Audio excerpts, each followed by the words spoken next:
اور اللہ کے نبی جس سطح پر دین اور دین کی محنت چھوڑ کر گئے تھے، دوبارہ دین اور دین کی محنت اسی سطح پر آ جائے. یہ بڑا عظیم شخص ہے، یہ بڑا اللہ والا ہے. ہاں، اللہ کے نزدیک اس شخص کی بڑی قدر ہے. اس کا فکر حضور والا فکر ہے، اس کا غم حضور والا غم ہے، جی اس کا مقصد حضور والا مقصد ہے. کیونکہ یہ پورے دین کو زندہ کرنا چاہتا ہے، جو سب سے مشکل کام ہے.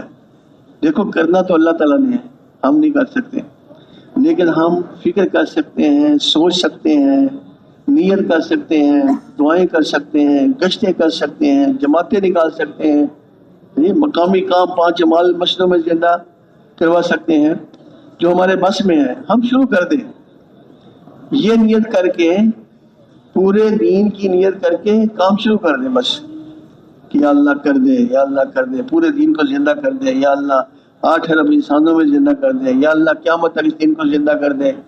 یا اللہ جیسے حضور کے زمانے میں دین اور دین کی محنت کی فضا تھی، ہر ایک لگا ہوا تھا، یا اللہ پھر سے مسلمانوں کو اتنی توفیق عطا فرما دے، وہ بھی دین کی محنت میں بھی لگ جائیں، پورے دین پر بھی چلنا شروع کر دیں. تو اللہ تعالیٰ کے رسول صلی اللہ علیہ وسلم نے کیا کیا؟ اس مقصد کو حاصل کرنے کے لیے ایک امت تیار کی، صحابہ کی جماعت. کیا کیا بھائی؟ نبی پاک نے اس مقصد کو حاصل کرنے کے لیے کیا کیا؟ صحابہ کی جماعت، جس میں مرد بھی تھے، عورتیں بھی تھے، تاجر بھی تھے، ذمہ دار بھی تھے، بچے بھی تھے، بوڑھے بھی تھے، شہری بھی تھے، دیہاتی بھی تھے، ہر قسم کے لوگ، عربی بھی تھے، اجمی بھی تھے، بلال حبشہ کے رہنے والے تھے، ہاں جی، اور صہیب روم کے رہنے والے تھے، ہاں جی، سلمان فارسی، ہاں جی، ایران کے رہنے والے تھے، جی. تو ہر ملک کے لوگ، ہر قبیلے کے لوگ، ہر زبان کے لوگ، یہ حضور کی امت ہے. جیسے نبی پاک نے امت بنائی اپنے اس ہدف کو حاصل کرنے کے لیے، اپنے مقصد کو حاصل کرنے کے لیے کیا کیا؟ ایک امت بنائی. ہم سب اس کو سوچیں اور اس کا فکر کریں، ہم سب مل کر ایک امت بنائیں. امت کیسی ہو؟ جو صحابہ کی طرح ہو، اس کی زندگی میں 6 نمبر ہوں، اس کے اعمال میں 6 صفات ہوں. کیسی امت بنانی ہے؟ جس کی زندگی میں 6 نمبر، جو تبلیغ کے 6 نمبر ہے نا، یہ صحابہ کی صفات ہے. یہ کیا ہے؟ صحابہ کی صفات ہے. تو ایسی امت تیار کرنا چاہتے ہیں جس کی زندگی میں یہ 6 نمبر ہوں. ان کا ایمان پہاڑوں کی طرح مضبوط ہو، ان کی ساری زندگی سنت کے مطابق ہو، جی، ان کی نمازیں صحابہ کی نمازوں کی طرح ہوں، جی، اور ان کا علم صحابہ کے علم کی طرح ہو. ان کے اندر اللہ کا ذکر کا انتہائی شوق ہو، صحابہ کی طرح وہ اللہ کا ذکر بھی کریں، راتوں کو بھی اٹھیں، تہجد بھی پڑھیں، ہاں جی. پھر ان کے اخلاق صحابہ کے اخلاق کی طرح ہو، ان کے اندر اخلاص صحابہ کی طرح ہو، ان کے اندر دین کے پھیلانے کا جذبہ ہو کہ یہ دین ساری دنیا میں پھیل جائے، میری جان بھی لگ جائے، میرا مال بھی لگ جائے، میرا سب کچھ لگ جائے، لیکن اللہ کا دین دنیا میں پھیل جائے. ایسے لوگ چاہتے ہیں صحابہ کی طرح، جن کے جذبے صحابہ والے ہوں، ان کی صفات، ان کے اندر صفات صحابہ والی ہوں، اور ان کے اعمال صحابہ کی طرح ہوں. جیسے صحابہ رضی اللہ عنہم جو عمل کرتے تھے وہ بڑے مضبوط ایمان کے ساتھ، صحیح یقین کے ساتھ کرتے تھے. ان کا ایمان دلوں میں بڑا مضبوط ہوتا تھا، وہ مضبوط ایمان کے ساتھ ہر عمل کرتے تھے. پھر وہ ہر عمل کو سنت طریقے پر کرتے تھے، سنت کے خلاف نہیں کرتے تھے. پھر ہر عمل کو وہ اللہ تعالیٰ کی رضا کے لیے کرتے تھے. ان کے اندر شہرت کا جذبہ نہیں تھا، دکھاوا نہیں تھا، اپنی مشہوری کا جذبہ نہیں تھا، وہ دنیا سے کچھ نہیں لینا چاہتے تھے، وہ اللہ کی رضا کے لیے ہر عمل کرتے تھے. اب ہم جو امت تیار کرنا چاہتے ہیں ان کے اعمال بھی ایسے ہوں، ان کے اعمال بھی صحیح یقین کے ساتھ ہوں، حضور والے طریقے کے مطابق ہوں، اللہ کی رضا کے لیے ہوں، اللہ کے دھیان کے ساتھ ہوں. صحابہ ہر عمل اللہ کے دھیان کے ساتھ کرتے تھے. وہ جب وہ عمل کرتے تھے ان کا پورا دل اور دماغ اللہ کی طرف متوجہ ہوتا تھا، دنیا کو نہیں سوچتے تھے، وہ اور چیزوں سے ہر عمل کو اللہ کے دھیان کے ساتھ کرتے تھے. پھر ہر عمل کو وہ فضائل کے شوق کے ساتھ کرتے تھے. ان کو معلوم ہوتا تھا جب ہم یہ عمل کریں گے اللہ تعالیٰ ہمیں کتنا ثواب ملے گا، کتنا راضی ہو جائے گا، وہ ان کو معلوم ہوتا تھا. اس لیے وہ بڑا شوق سے عمل کرتے تھے. فضائل ان کے سامنے ہوتے تھے، عمل کو بڑے شوق سے کرتے تھے. پھر ہر عمل کو نفس کے مجاہدے کے ساتھ کرتے تھے، یعنی گرمی ہو سردی ہو ہر حال میں عمل کرتے تھے. یہ نہیں کہ بھائی سردی آ گئی ہے تو تہجد چھوڑ دی، سردی آ گئی ہے تو بستر سے باہر نہیں کر رہے، تہجد چھوڑ دی. یہ ایسی بات نہیں تھی. گرمی آ گئی تو روزہ چھوڑ دیا، سخت گرمی آ گئی ہے، نہیں. وہ گرمی میں بھی روزہ رکھتے ہیں، سردی میں تہجد کی نماز پڑھتے ہیں، ٹھنڈے پانی سے وضو کرتے ہیں. صحابہ ایسے تھے جی، وہ ان کا ہر عمل نفس کے مجاہدے کے ساتھ تھا. تو بھائی جو ہم کام میں لگے ہوئے ہیں نا، ہم اس لیے لگے ہوئے ہیں کہ ہم ایک امت تیار کر رہے ہیں. کیا کر رہے ہیں بھائی؟ ایک امت تیار کر رہے ہیں. امت کیسی ہو بھائی؟ جس کی زندگی میں 6 نمبر ہوں اور اس کے اعمال میں 6 صفات ہوں. اعمال میں 6 صفات ہوں. ایک ایسی امت تیار کر رہے ہیں. اچھا بھی امت تو بعد میں تیار ہوگی، پہلے ہم تو تیار ہوں. کیا خیال ہے؟ پہلے ایک چراغ جلے گا تو اس سے دوسرا چراغ روشن ہوگا یا نہیں؟ اگر پہلا چراغ ہی بجھا ہوا ہے، میری زندگی میں 6 نمبر نہیں ہے، میرے اعمال میں 6 صفات نہیں ہے، تو میں روشن چراغ کیسے بنوں گا؟ پہلے تو میں نے جان لگائی ہے، مال لگایا ہے، گھر بار چھوڑا ہے، بیوی بچے چھوڑے ہیں. پہلے تو میری زندگی میں 6 نمبر آئے اور میرے اعمال میں 6 صفات آئے، پھر وہ دنیا میں پھیلے گی.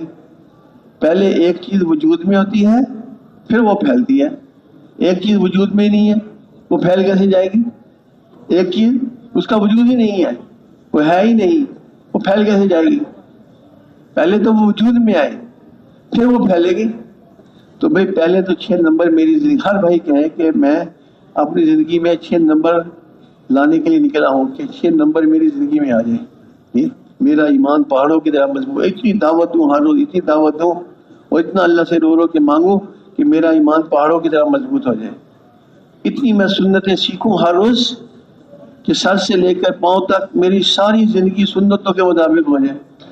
جی، پھر میں اتنی اچھی نماز پڑھوں، ہر روز اپنی نماز پر ایسی محنت کروں کہ میری نماز میں خشوع خضوع پیدا ہو جائے، اللہ کا دھیان پیدا ہو جائے، اللہ تعالیٰ کو راضی کرنے کا جذبہ پیدا ہو جائے، میری نماز ساری سنت کے مطابق ہو جائے.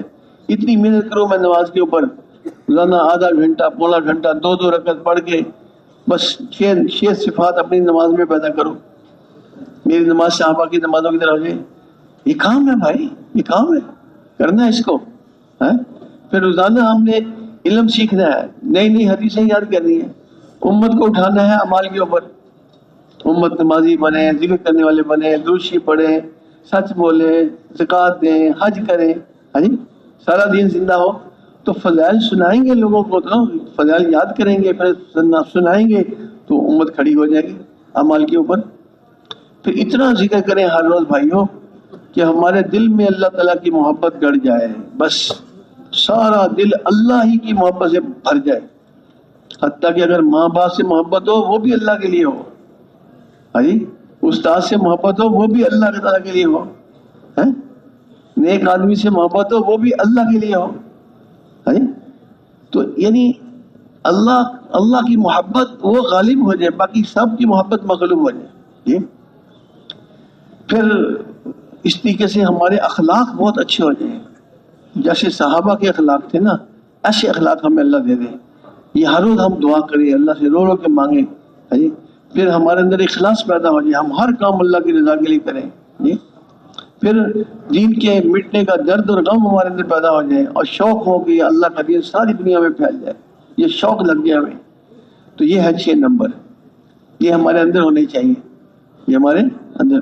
پھر دیکھو دین کا کام کتنی جلدی پھیلے گا. اگر یہ 6 نمبر اندر آ جائیں گے ہماری زندگی میں تو پھر انشاءاللہ بہت جلدی دین پھیلنا شروع ہو جائے گا، کیونکہ دین وجود میں ہے نا، دین وجود میں ہے. پھر ہر عمل جب ہم 6 صفات سے کریں گے، ہر عمل کو صحیح یقین کے ساتھ، حضور والے طریقے کے ساتھ، اللہ کو راضی کرنے کے جذبے کے ساتھ، اللہ کے دھیان کے ساتھ، فضائل کے شوق کے ساتھ، نفس کے مجاہدے کے ساتھ، جب ہر عمل کو 6 صفات سے کریں گے تو ہمارے اعمال جو ہے وہ جاندار بن جائیں گے. اللہ تعالیٰ نے قرآن پاک میں مطالبہ کیا ہے کہ اعمال کو بہت خوبصورت، احسن عملہ، اعمال کو بہت خوبصورت بنا کے لاؤ. صرف خوبصورت نہیں، بہت خوبصورت، جتنا چاہو لمبا کر لو، بہت خوبصورت. کیسے بنیں گے بہت خوبصورت اعمال؟ جب اعمال کو 6 صفات سے کریں گے، ہر عمل کو صحیح یقین کے ساتھ، حضور والے طریقے کے مطابق، اللہ تعالیٰ کو راضی کرنے کے لیے، اللہ تعالیٰ کے دھیان کے ساتھ، فضائل کے شوق کے ساتھ، نفس کے مجاہدے کے ساتھ. اب یہ نکلنے کا زمانہ، یہ محنت کا زمانہ ہے، مشق کا زمانہ ہے. اس میں ہم محنت کریں، مشق کریں اس بات کی کہ میں نے اپنی زندگی میں 6 نمبر لانے ہیں اپنے اعمال میں 6 صفات لانی ہے، کیونکہ ہم نے امت تیار کرنی ہے، کروڑوں بندے تیار کرنے ہیں جو دین کا کام کریں، کیونکہ اربوں انسان ہے سب دنیا میں، اربوں انسانوں تک دین پہنچانا ہے، تو کروڑوں بندے تو ایسے ہونے چاہیے جن کی زندگی میں 6 نمبر ہوں اور اعمال میں 6 صفات ہوں، ان کا فکر حضور والا فکر ہو، ان کا غم حضور والا غم ہو، وہ پوری دنیا کو سامنے رکھ کر سوچ رہے ہوں، ہاں جی، ایسے کروڑوں بندے چاہیے۔ اب یہ کروڑوں بندے کیسے تیار ہوں گے؟ اس کے لیے یہ نقل و حرکت ہے، یہ چلے کی جماعتیں نکالو، 4 مہینے کی جماعتیں نکالو، ملکوں کی جماعتیں نکالو، ہر مسجد کے اندر ایک مقامی جماعت بناؤ، ہر مسجد کے اندر حضور کے فکر والی جماعت، حضور کے غم والی جماعت، حضور کے مقصد والی جماعت، ہر مسجد میں ایسے لوگ پیدا کرو کہ جو حضور والے مقصد کو اپنا مقصد بنا لے، حضور والے فکر کو اپنا فکر بنا لے، حضور والے غم کو اپنا غم بنا لے، ایسے لوگ پیدا کیے جائیں ہر مسجد کے اندر، اتنی محنت کی جائے، اتنی گشتیں کریں، اتنا راتوں اٹھ کر رو رو کے اللہ سے مانگے، جیسے مولانا الیاس رحمۃ اللہ علیہ اتنا مانگتے تھے، بعض دفعہ جنگل میں چلے جاتے تھے کہ میری آواز کو نہیں، اتنا اللہ کے سامنے روتے تھے، اونچی آواز سے روتے تھے جنگل میں جا کر تاکہ میری کوئی آواز نہ سنے۔ لیکن وہ جنگل کے قریب ایک یعنی کھیتی تھی، کھیتی ہے، وہ زمیندار تھے وہاں رہتے تھے، تو انہوں نے جنگل سے رونے کی آواز سنی کہ جیسے کوئی آدمی کسی کو لوٹ رہا اور وہ رو رہا ہو، تو وہ زمیندار گھبرا گیا کہ یار کوئی جنگل میں کسی کو لوٹ رہا ہے، وہ رو رہا ہے بیچارہ ہے، اس کی مدد کرنی چاہیے۔ انہوں نے اپنی لمبی لمبی لاٹھی ڈنڈے لیے، چلو بھائی اس بھائی کی مدد کریں جو رو رہا ہے بیچارہ، اس کو کوئی لوٹ رہا ہے۔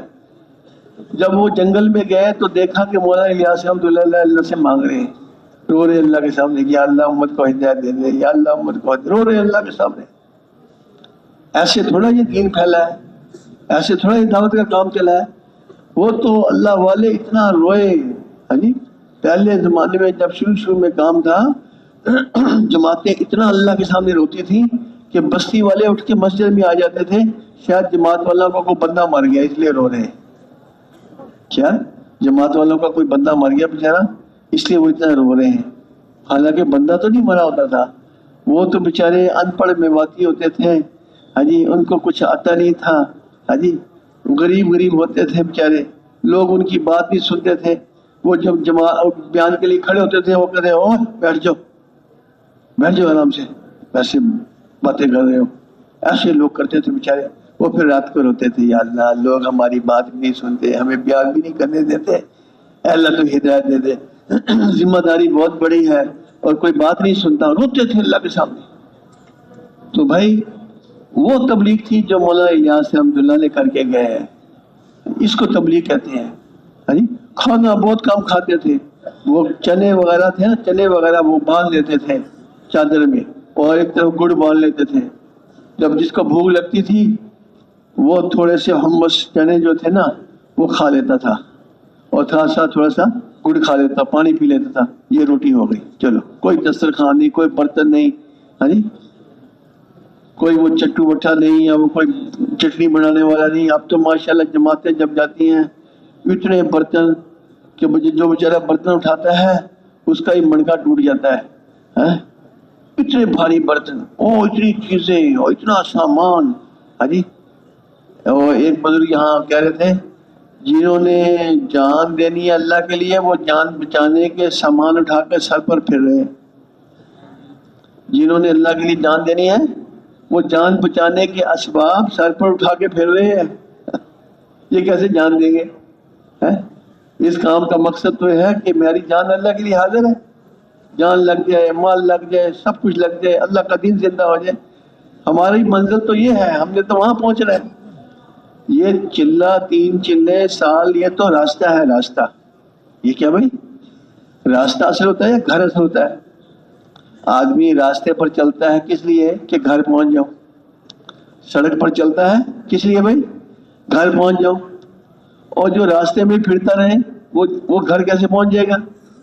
وہ نہیں گھر پہنچ سکتا، وہ گھر اصل ہے بھائی، راستہ اصل نہیں ہے۔ راستے میں آرام کھا سکتا ہے، راستے میں روٹی کھا سکتا ہے، وہ تو گھر جائے گا، آرام کرے گا، روٹی کھائے گا، آرام سے رہے گا، سوئے گا، اصل تو گھر ہے، راستہ تو اصل نہیں ہے.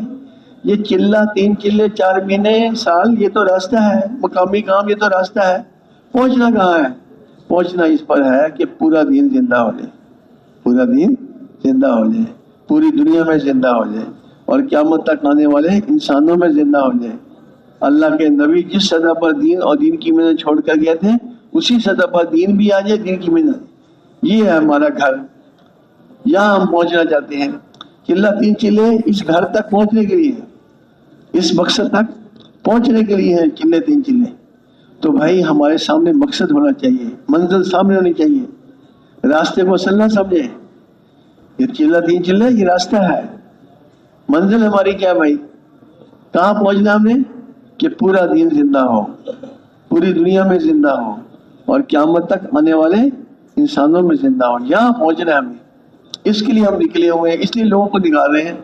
یہ اتنا بڑا مقصد ہے کہ اس کے لیے ہر بندے کو نکالو، چاہے وہ اکیلا ہے، چاہے اس کے بچے چھوٹے ہیں، چاہے وہ دکان پر اکیلا ہے، ان کو کوئی بات نہیں، دکان بند کر دے، نکل اللہ کے راستے میں.